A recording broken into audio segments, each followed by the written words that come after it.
ومن أحسن قولا ممن دعا إلى الله وعمل صالحا وقال إنني من المسلمين. আসসালামু আলাইকুম ওয়া রাহমাতুল্লাহি ওয়া বারাকাতুহু।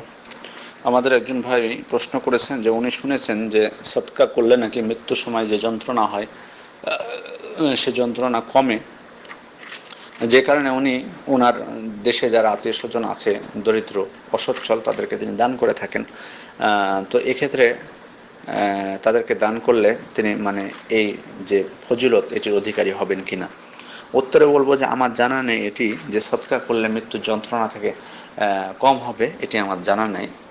তবে আমি যেটা জানি হাদিস সেটা হলো ইন্না সদাকা তাদফাউ মাইতাতাস সু, অর্থাৎ সদকা মানে মাইতাতাস সু থেকে দূর করে, অর্থাৎ যে মৃত্যু হয় আল্লাহর অবাধ্য হওয়া অবস্থায়, আল্লাহর অবাধ্য হওয়া অবস্থায় যে মৃত্যু হয় সে মৃত্যু থেকে দূরে রাখে, সে মৃত্যু থেকে দূরে রাখে। অর্থাৎ যদি কেউ কোনো ব্যক্তি সদকা করেন তাহলে আল্লাহর অবৈধ হওয়া অবস্থায় তার মৃত্যু হবে না, বরং আল্লাহর আনুগত্য করা অবস্থায় তার মৃত্যু হবে, অর্থাৎ ভালো অবস্থায় তার শেষটা ভালো হবে। সোজা কথা, সোজা বাংলা হলো তার শেষটা ভালো হবে। আর যে ব্যক্তি এখানে যেটা বোঝানো হয়েছে যে যে ব্যক্তি সদকা করবে মহান আল্লাহ তাআলা তাকে তার শেষটা ভালো করবেন, তার শেষটা ভালো করবেন, অর্থাৎ তার শেষটা খারাপ হবে না, তার শেষটা খারাপ হবে না, তার মৃত্যুটা হবে আল্লাহর আনুগত্য করা অবস্থায়, আল্লাহর অবাধ্য অবস্থায় না। এটি আমি জানি, কিন্তু আপনি যেটা বলেছেন এটা আমার জানা নেই। সদকার অন্যান্য ফজিলত, আরও অনেক ফজিলত আছে, শুধু এটি না, সদকার আরও অনেক ফজিলত আছে, আরও অনেক 8টা 9টা 10টা আরও অনেক ফজিলত আছে, কিন্তু এরকম মৃত্যু সংক্রান্ত যেটা সেটা আমি এটাই জানি। আপনি যেটা বলেছেন সেটা আমার জানা নেই।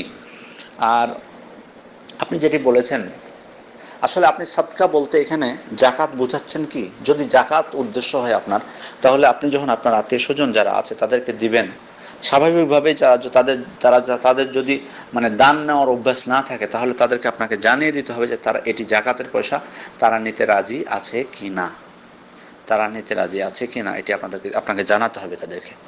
আপনি যদি তাদেরকে জাকাতের অধিকারী মনে করেন, মুস্তাহিক মনে করেন, হকদার মনে করেন যে তারা জাকাতের হকদার, তাদেরকে আপনাকে প্রশ্ন করতে হবে যে তারা জাকাতের মাল নেবেন কি নেবেন না। যেহেতু তাদের সব তাদের স্বভাব হলো যে না নেওয়াটাই স্বাভাবিকভাবে, তারা যেহেতু নেন না সেহেতু আপনাকে জিজ্ঞেস করতে হবে তারা জাকাতের টাকা নেবেন কিনা। যদি নিতে রাজি হয় তাহলে দিবেন, আর যদি নিতে রাজি না হয় তাহলে দিবেন না। আর এটা কিন্তু সাধারণ ফকিরদের ক্ষেত্রে প্রযোজ্য না। এমনি যারা নেই, সাধারণভাবে নেয়, তাদেরকে জিজ্ঞেস করার কোনো প্রয়োজন নেই। সাধারণভাবে যারা জাকাত ফেতরা সব কিছু নেয় তাদেরকে জিজ্ঞেস করার প্রয়োজন নেই, বরং তাদেরকে জিজ্ঞেস করতে গেলে বরং তারা হয়তো মনে কষ্ট পাবে, যেখানে তাদেরকে জিজ্ঞেস করার প্রয়োজন নেই। কিন্তু স্বাভাবিকভাবে যারা নেয় না তাদেরকে জিজ্ঞেস করে দিতে হবে যে তারা জাকাতের মাল নেবেন কি নেবেন না, এটা আপনাকে জিজ্ঞেস করতে হবে। আর যদি এমনি সাধারণ হয় তাহলে তার প্রশ্নের কোনো অবকাশ থাকলো না। আপনার যদি এমনি আপনার নিজের অর্থ হয় সাধারণ, তাহলে তো আপনি তাকে সাদকা করতে পারেন। আর তাকে তো বলার প্রয়োজন নাই যে আমি তোমাকে সাদকা করছি বা কিছু, আপনাকে বলার প্রয়োজন কি? তাদেরকে যদি আপনি অসচ্ছল মনে করেন এবং সাধারণভাবে আপনি তাদেরকে হেল্প করেন, এটা তো কোনো সমস্যা নেই, আপনি এর দ্বারা নেকি পাবেন ইনশাআল্লাহ আল্লাহ আপনাকে নেকি দিবে।